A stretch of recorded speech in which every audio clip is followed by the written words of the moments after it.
Bonjour Pierre, Bonjour Gaël. la trêve, les vacances, t'avais besoin de couper un peu ou il te restait un peu d'énergie là après ces 6 premiers mois? Pas du tout, pas besoin. C'est vrai? Non, au contraire, je récupère très vite, sans beaucoup me reposer d'ailleurs. Donc non, ça va. Bon, Merci. on va, avec plaisir, on va aborder beaucoup de sujets. Le pressing, les sorties de balles, le management, les objectifs dans la deuxième partie de saison, la victoire en Ligue Europa. Et on va commencer par le bilan comptable, évidemment. Pierre, que ce soit en Ligue 1 ou en Ligue Europa, quel bilan tu tires de cette première partie de saison?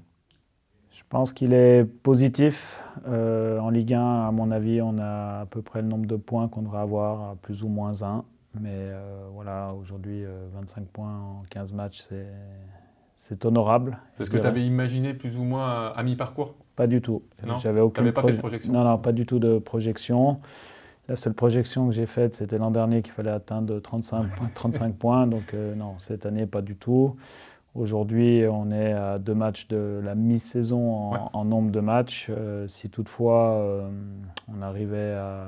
Enfin, la saison s'arrêtait là, on aurait 9 points de plus que l'an dernier à la même époque avec 2 matchs de plus, sachant qu'on avait gagné les derniers matchs. Oui. Donc voilà, c'est plutôt positif. Mais on est dans notre ligne, on veut être les chasseurs et regarder devant nous et prendre de la distance avec ceux qui sont derrière. Donc la dernière journée face à Paris, même si nous n'avons pas réussi à prendre un point ou des points, en tout cas nos adversaires, en faisant tous des nuls, sont restés C'est moindre mal finalement. à Ouais. distance. Ouais. On avait une opportunité, on ne l'a pas saisie. Ensuite, en Ligue Europa, je pense qu'on devrait avoir 18 points. Donc je suis déçu de... Par rapport au match, tu veux dire Oui. qu'on a produit? Ouais. Oui, sur les 6 matchs joués, je pense qu'on aurait dû gagner les 6. Même si à Hoffenheim, ça aurait été très bien payé, mais le scénario Voilà. nous amène quand même à penser qu'on avait cette possibilité-là.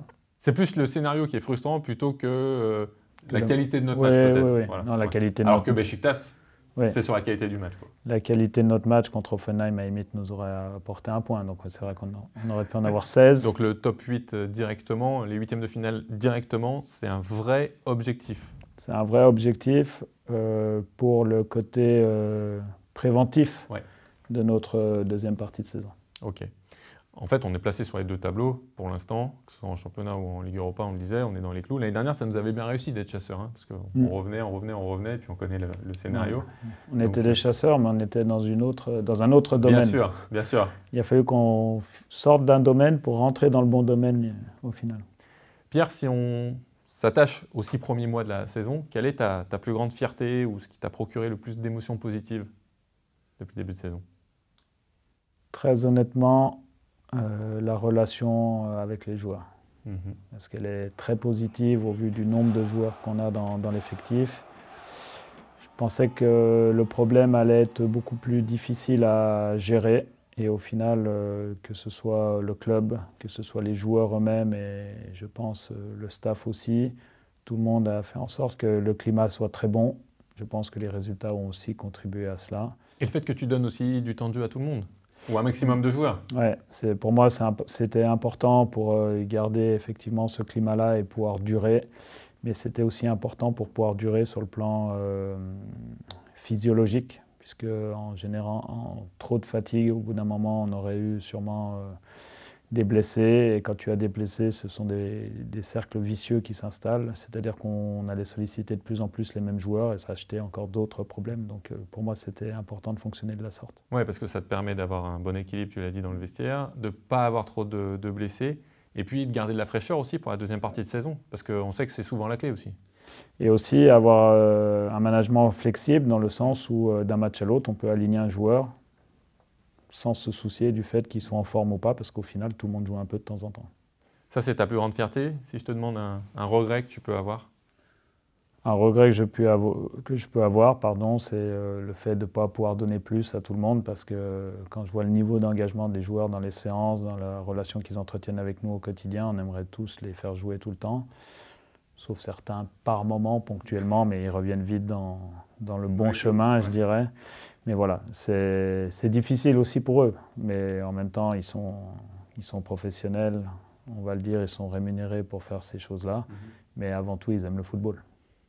Si on reprend un peu la saison et qu'on commence par le début, Pierre, après Rennes, Monaco, et on peut même pousser jusqu'à 3-1 pour Strasbourg. Est-ce que là, à ce moment-là, avec le recul maintenant, franchement, est-ce que tu as eu un peu peur? En fait, le niveau de peur, il se situe surtout au niveau de l'équipe. Peur pour l'équipe, peur d'être dans un scénario qui ressemblait à celui de l'an dernier. Même si dans notre match contre Rennes, il y avait des choses que j'avais aimées et je n'avais pas compris que j'avais aimé ces choses-là, mais je sentais quand même qu'il y avait des choses qui allaient dans le bon sens. Maintenant, c'est vrai que ce revirement de situation contre Strasbourg nous a donné une bouffée d'oxygène. C'est un peu le déclic? Pour moi, c'est carrément le déclic. C'est carrément le déclic. Puisqu'ensuite, on partait en trêve internationale. Il était important que les joueurs partent avec des idées positives pour se reposer et pouvoir appréhender la phase suivante de la meilleure des manières. Et la peur, encore une fois, je reviens dessus, elle se situe toujours pour l'équipe. Moi, je connais ma situation. Je sais très bien que j'ai de la chance d'être à ce poste-là, dans ce club-là. Je sais qu'un jour, les choses tourneront peut-être différemment, mais je ne me prépare pas à ça, je sais simplement que ça fait partie du job, quoi. Ouais, le plus tard possible, de toute façon. Ah oui, je ne travaille pas au quotidien comme je le fais, ou je n'entretiens pas la relation que j'ai avec l'ensemble des personnes ici, dans l'idée de partir vite. J'ai vraiment envie de m'inscrire dans la durée, j'adore ce rôle, j'adore fonctionner dans ce club, et je suis très fier de pouvoir le faire et d'en parler d'ailleurs. Et tu travailles complètement différemment d'il y a un an, presque jour pour jour, parce que là, ça faisait un mois que tu étais là. Est-ce qu'aujourd'hui, quelque part, ta méthodologie, ta relation à ton staff, aux joueurs est la même, ou est-ce que ça a totalement évolué, ou est-ce que c'est simplement à la marge? Pour l'anecdote, on est actuellement dans le bureau que j'occupe. Ouais. Et c'est un bureau que je n'occupais pas tant que je n'avais pas été officialisé. Je ne voulais pas l'occuper. Pour moi, ça venait de toi? Oui. Je voulais être avec le staff. Je me considérais comme quelqu'un qui venait aider à ce moment-là. Donc, à partir du moment où les choses se sont officialisées, j'ai posé mon sac. J'ai commencé à y venir un peu. Je ne venais pas tout le temps ici. Maintenant, j'y viens complètement. Mais l'idée, ça a toujours été d'agir sur le niveau de performance de l'équipe, que ce soit en séance ou en match, parce que je ne sais pas si vous vous rappelez, mais à un moment donné, il a fallu agir sur le niveau de performance en séance pour pouvoir exister dans les matchs. Ça a été une phase qui aujourd'hui pourrait surprendre, mais on est passé quand même par cette étape-là. C'était ton constat premier quand tu es arrivé? Oui. C'était qu'à l'entraînement, c'était pas incroyable. assez qualitatif? Honnêtement, pour avoir entraîné des jeunes ou avoir entraîné des joueurs à des niveaux inférieurs, je n'avais jamais vu une si faible intensité en séance, une si faible mobilisation en séance. Ce qui était un paradoxe au vu du match qu'on a livré à Lens, oui, où nous avions perdu 3-2 et où les joueurs avaient fait un match vraiment de qualité. Ça veut dire qu'ils avaient ça au fond d'eux quand même? Ouais, mais justement, la différence entre perdre ce match et le gagner, elle se situait peut-être aussi à ce niveau-là. Aujourd'hui, tu es très satisfait de l'intensité qui est mise tous les jours? Oui, et je pense que ça crée quelque part une identité aussi, une identité au sein du vestiaire. J'aime bien questionner les joueurs qui arrivent, savoir comment ils digèrent ces choses-là, comment ils les vivent. Et il s'avère qu'ils sont assez surpris et qu'ils passent souvent par une première phase où c'est très bien. Ensuite, c'est un peu plus dur parce qu'il faut digérer ça, mais ils reviennent assez bien. Mais dans tous les cas, voilà, je fais en sorte qu'ils prennent un maximum de plaisir à faire les choses parce qu'on fait tout sous forme jouée. Il y a 95% du temps le ballon et 90% du temps un adversaire en face. Donc j'imagine que pour eux, c'est plaisant. En termes de qualité de jeu, Pierre, on a vraiment l'impression qu'il y a eu une progression linéaire à peu près tout au long de la première partie de saison. Déjà, est-ce que tu es d'accord avec ça? Et qui nous a amené au match d'Angers et Francfort, qui ont été vraiment très intéressants, peut-être vos deux meilleurs d'ailleurs depuis le début de saison, parce que contre Reims, il y a eu la première mi-temps, mais la deuxième peut-être un peu moins. Alors après, il y a eu la rechute à Paris, oui. Malgré tout, est-ce que ce qu'on a fait à Angers et contre Francfort, c'est ça que tu veux, c'est ça que tu imaginais pour cet effectif-là? Oui, de toute manière, mon idée de jeu, elle dépend aussi des ressources à disposition et donc de l'effectif à disposition. Aujourd'hui, dans mes idées idéales, en s'affranchissant des caractéristiques des joueurs, j'aimerais qu'on ait un jeu encore plus dynamique et beaucoup plus de courses à très haute intensité dans la profondeur. Mais dans tous les cas, aujourd'hui, on se rapproche, je pense, de ce qu'on est capable de faire avec cet effectif-là. Ça se retrouve dans le niveau collectif, dans le niveau d'intelligence collective qu'ils sont aujourd'hui capables d'afficher. et du coup dans les performances. Et je pense que ça a aussi un côté spectaculaire et plaisant pour les gens qui regardent ce genre de match. Alors même si le résultat n'est pas toujours à la hauteur, même si ces deux matchs prouvent le contraire, mais voilà, je pense qu'en tout cas on se donne des chances de gagner nos matchs. Et pour moi c'est une approche qui est assez positive de notre sport. Et dans ce sens, quand on est un club comme l'Olympique Lyonnais, on se doit de jouer les matchs pour les remporter et faire en sorte que le jeu produit nous permette d'être en phase avec cette idée-là. Maintenant, je vais quand même mettre une petite réserve sur notre match à Paris où je pense qu'on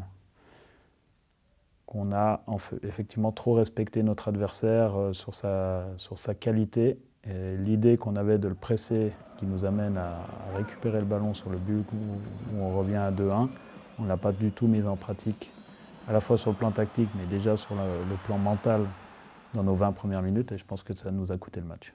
Oui, justement, c'est ça peut-être qui est le plus frustrant. C'est bon, la défaite, ok, après, bon, perdre au parc, ça arrive à d'autres, mais c'est d'avoir eu l'impression de ne pas avoir joué le jeu qu'on produisait ces derniers temps, c'est de ne pas avoir été au bout de notre idée finalement.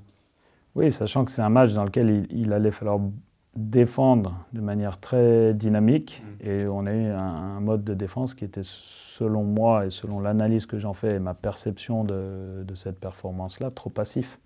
On n'est pas une équipe qui attend, on doit être une équipe dynamique qui prend l'espace sur l'adversaire, qui le met en situation de crise, que ce soit en termes d'espace ou de temps, et du coup qui génère des erreurs de la part de son adversaire. Et c'est ce qui s'est produit sur le but où on revient à 2-1. Et j'ai aimé ce contraste, parce que quelque part, ça donnait de la matière pour en parler avec les joueurs. Maintenant, on n'est pas prouver qu'on est capable de le faire aussi. Ouais, on n'est pas dans un processus de développement sur un match, mais sur du long terme, ça nous montre quand même les deux visages qu'on est capable d'afficher. Et je pense que le deuxième visage correspond à qui on est. Pierre, on s'était vu cet été au moment de ta prolongation de contrat. Je t'avais demandé quels étaient les deux aspects de priorité pour toi, pour l'équipe. Qu'est-ce qu'on devait améliorer en priorité? Voilà ce que tu m'avais répondu. Je pense qu'il y a un domaine dans lequel on a vraiment progressé, c'est l'attaque placée. Ouais. C'est-à-dire attaquer face à un bloc qui défend très bas. Je pense qu'on a été vraiment très performant dans ce domaine-là. Mais je reste un peu sur ma faim dans le pressing, je reste sur ma faim dans les sorties de balles parce qu'au final on n'a pas eu le temps de travailler tout ça, on avait d'autres priorités. Et je pense aussi que le fait que l'effectif soit stable va nous permettre de gagner du temps, de travailler sur des habitudes, de réveiller des habitudes qui se sont éteintes pendant les vacances et de ne pas passer par la case où on doit les créer absolument. Donc on va gagner du temps et on va pouvoir approfondir un peu nos travaux. Pierre, on va commencer par le pressing du coup. Le travail a payé. Comment tu as travaillé? Et est-ce que tu es satisfait du travail qui a été fait? Est-ce que produit l'équipe en termes de pressing aujourd'hui? Parce qu'il y a un gros gap par rapport à ce qu'on faisait l'année dernière. Ce qu'on fait cette saison, il y a une grosse différence quand même. Pour moi, il y a deux aspects. Il y a un aspect qui est de l'ordre psychologique, c'est-à-dire se dire qu'on est dans cette initiative-là. Et du coup, ça fait le lien avec ce qui ne s'est pas passé à Paris dans les 20 premières minutes. Et ensuite, il y a un aspect tactique à ça. Et je pense qu'on a progressé dans l'un et l'autre et qu'aujourd'hui, les joueurs ne feraient pas machine arrière, même si ces 20 minutes nous confirment que ça peut arriver. Mais sur la durée. Mais sur la durée, oui. Non, on a énormément progressé dans ce domaine. C'était un objectif qu'on s'était fixé dans le jeu. Je pense que ça a des effets sur nos performances et sur nos résultats. Donc continuons. Comment on travaille le pressing? C'est une séance par semaine qui est consacrée à ça, c'est un petit peu tous les jours, c'est beaucoup de vidéos, si tu rentres un peu dans les détails, comment ça concrètement? Il nous arrive, lorsqu'on a des cycles complets, c'est-à-dire de 5 séances, de le travailler sur la séance à J+3, donc 3 jours après le match précédent, puisque c'est un effort qui correspond à ce qu'on vise sur le plan physiologique ce jour-là. Et ensuite, on le connecte toujours au match suivant, parce que du coup, on est à J-4 du match suivant, 4 jours avant le match suivant, puisque chaque manière de presser est différente en fonction de l'organisation adverse, des dynamiques adverses, donc c'est toujours contextualisé. Et de la nôtre aussi, non? Si on joue en 4-1-4-1 ou 4-2-3-1 aussi, effectivement, oui. Ouais. Effectivement. Et il y a un autre aspect qui est important de relever aussi, c'est que ça dépend aussi des joueurs alignés. Donc l'important, c'est que l'ensemble des joueurs le vivent. Et peut-être que la stratégie à J-4 évolue, la stratégie de management de l'effectif à J-4 évolue avec le restant de la semaine. Maintenant, comment on le travaille? On crée des contextes où l'équipe qui sort la balle ressemble à celle qu'on va affronter, sans trop se dénaturer, parce qu'à trop vivre la vie des autres, on devient eux parfois et je ne veux pas. Et l'autre aspect, c'est qu'on crée toujours un rapport d'adversité, c'est-à-dire que c'est toujours fait dans une logique d'opposition, c'est jamais fait à vide, et c'est toujours fait dans une logique de temps très court dans lequel ça revient beaucoup. Okay. C'est-à-dire que c'est assez intensif, c'est très contextualisé par rapport à l'activité, c'est-à-dire le football, mais très contextualisé aussi par rapport à notre adversaire, et donc son organisation versus notre organisation. Et l'idée qu'on implémente ça sur ce jour-là nous permet ensuite de l'emmener tout au long de notre semaine en tâche de fond, mais plus comme un objectif prioritaire. Mais malgré tout, ça reste présent. Et en match, au moment des pressings, est-ce que tu as des relais sur le terrain? Est-ce qu'il y a des joueurs qui sont désignés pour dire là on y va, là on reste en place parce qu'on n'est pas bien placé? Comment ça se passe? Alors, tu ne voudras évidemment pas tout dévoiler, mais est-ce que tu peux nous donner mais je vais donner mon avis par rapport à ça et qui correspond à une réponse standard en fait. Pour moi, le football, c'est un système de communication. C'est-à-dire que les joueurs, entre eux, se donnent des informations. Donc, considérant qu'on doit gérer les espaces devant nous et pas derrière nous, partant de ce postulat-là, c'est forcément les joueurs qui sont devant nous qui donnent les informations. Et donc l'action que mène l'attaquant Georges Mikotadze, Alexandre Lacazette ou Gift Orban, et peu importe l'ordre dans lequel je l'ai donné, ne vous faites pas d'idées là-dessus, va avoir une influence sur tout ce qui se passe derrière. Et donc la dynamique donnée par ces joueurs-là influence les comportements des joueurs derrière, les comportements de la ligne de milieu va influencer le comportement de notre ligne arrière. Et donc tout ce système de communication, à partir du moment où il est orchestré sur le même niveau de compréhension et de réponse, permet d'être efficace. Ok. Pierre, je voulais parler des sorties de balles maintenant. Ça aussi, c'est des heures et des heures et des heures de travail à l'entraînement. Vous aviez commencé en stage, je me rappelle, il y avait beaucoup d'images qui montraient effectivement que ça, c'était aussi un chantier énorme. Aujourd'hui, là aussi, tu es satisfait de ce que produit l'équipe? Oui, je pense qu'on a progressé aussi dans ce domaine. En plus, on a commencé à avoir des organisations qui évoluaient en fonction des différentes sorties, enfin des différentes opportunités de sortie. Entre la sortie 1 et la sortie 2, des fois notre système change et les joueurs sont tout à fait capables de choisir les moments opportuns pour faire les choses.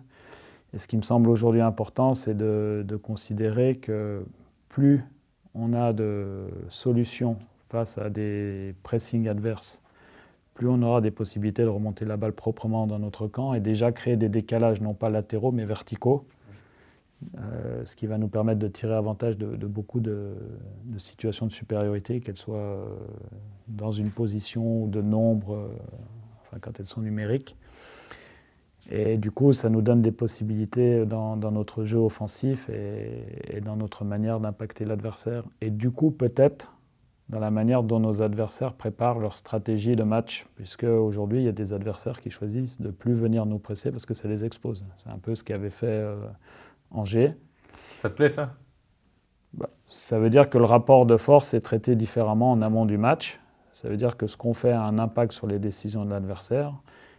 Mais ça veut dire aussi qu'on devient lisible. Ouais. Donc c'est pour ça que dans cette manière de nous analyser, il faut arriver à maintenir de l'incertitude. Et l'incertitude, elle se fait dans le fait que les mouvements de position doivent évoluer d'une sortie à l'autre. Et je pense que là-dessus, on progresse aussi. Il y a un troisième aspect dont tu n'avais pas parlé, mais où je trouve que l'équipe a beaucoup progressé, c'est la mentalité, j'allais dire. Et sur le match de Francfort, il y a eu une agressivité, une combativité qu'on avait rarement vue et qui, franchement, à l'OL, et pas forcément dans notre ADN depuis des années. Ça, c'est quelque chose aussi que tu as travaillé particulièrement ou c'est juste le groupe l'effectif en lui-même qui a augmenté le curseur là-dessus? C'est le climat quotidien et les objectifs qu'on se fixe qui permettent justement à un moment donné de se poser ces questions-là. Et j'ai eu le sentiment la veille de Francfort qu'il y avait une mentalité Europa League qui s'installaient dans notre séance. Et c'est là où j'ai tout de suite mis un stop. Je leur ai dit que ça ne pouvait pas être une mentalité qui était contextualisée par rapport à un objectif qui était intéressant, parce que le dessert dans ce restaurant-là était très sympathique, et que ça devait devenir une mentalité lyonnaise, une mentalité OL. Donc ça a été pour moi et pour le staff l'opportunité de dire, effectivement, si on est capable de choisir d'agir comme ça, maintenant, systématisons-le dans notre jeu et faisons en sorte que ça rentre dans notre identité. Ça veut dire que tu ne vas pas les lâcher maintenant et qu'à tous les matchs, il va falloir qu'ils montrent ça. Oui. Même si dans le match suivant, c'est un peu plus pâle sur ce plan-là. Mais un peu sur tous les aspects. Oui, mais il y a deux choses à retenir quand même du match à Paris. C'est c'est le match dans lequel on a le plus couru. Alors, on a beaucoup couru après nos adversaires. Mais c'est aussi le match dans lequel on a été capable à un moment donné de prendre le lead, alors que face à cet adversaire-là, on l'avait fait un petit peu en début de deuxième mi-temps en finale de Coupe de France, mais dans le premier match, ça avait été quasi impossible. Ouais. Donc malgré tout, on gagne du terrain par rapport à cet adversaire-là. Et vous savez, à la fin du match, on m'a dit « Qu'est-ce que vous souhaitez pour 2025 ?» J'ai dit « Ça fait 3 fois qu'on joue contre le PSG, 3 fois qu'on perd contre eux, ce sera de les battre un jour. » Et ça va arriver vite, en tout cas leur venue au Groupama Stadium en février. Pierre, tu nous avais donc dit le pressing et les sorties de balles l'été dernier, quand je te demandais tes priorités. Si je te demande tes priorités pour la deuxième partie de saison, là, qu'est-ce que ce serait? Aujourd'hui, les priorités elles vont se situer dans le fait d'être consistant et donc d'être bon dans la durée des matchs et dans la durée de l'enchaînement des matchs. C'est un enjeu et du coup, ça va nous demander d'être constant dans les différents domaines, que ce soit dans les sorties, que ce soit dans la manière de déséquilibrer l'adversaire et dans le pressing, qui sont les 3 gros chapeaux de notre identité de jeu. Et ça sous-entend que plus on va le faire, plus on va bien le faire, plus on va pouvoir rentrer dans les détails et plus on va pouvoir apporter de la variabilité et de la variété à ça, de manière à devenir de plus en plus flex par rapport aux organisations adverses, mais aussi de moins en moins lisible. Pour revenir sur les joueurs maintenant, plus sur ton effectif, tu as beaucoup parlé en conférence de presse ces derniers temps de Ryan Cherki, de Corentin Tolisso, de Malik Fofana qui ont fait une première partie de saison incroyable. Donc ça, on peut tout reprendre et tout revoir et t'entendre sur les conférences de presse. Moi, je voulais revenir avec toi sur Georges Mikotadze et Alexandre Lacazette, qui ont eu finalement des pics de forme un peu en même temps, qui se sont très bien relayés l'un l'autre depuis novembre. Est-ce que tu as dans un coin de la tête de nouveau les associer en pointe, ou est-ce que tu te dis que tu as trouvé la bonne formule maintenant et qu'il y a de grandes chances que ce soit le cas jusqu'à la fin de la saison? Moi, je pense toujours que qui peut le plus peut le moins. Donc si à un moment donné, en les associant, c'est mieux pour l'équipe, forcément on le fera. Maintenant, dans quelle organisation de jeu? Est-ce que c'est avec un système de jeu qui aura 2 attaquants ou pas? Je n'ai pas la réponse aujourd'hui. Mais vous savez, si on pouvait s'affranchir des postes des joueurs et mettre, entre guillemets, les 11 meilleurs du moment ensemble sur un même match, ce serait extraordinaire. Maintenant, il y a toujours c'est plus compliqué que ça. des équilibres à trouver. Mais voilà, notre manière de jouer fait qu'on a besoin d'eux, l'un après l'autre, souvent, l'un avec l'autre de temps en temps.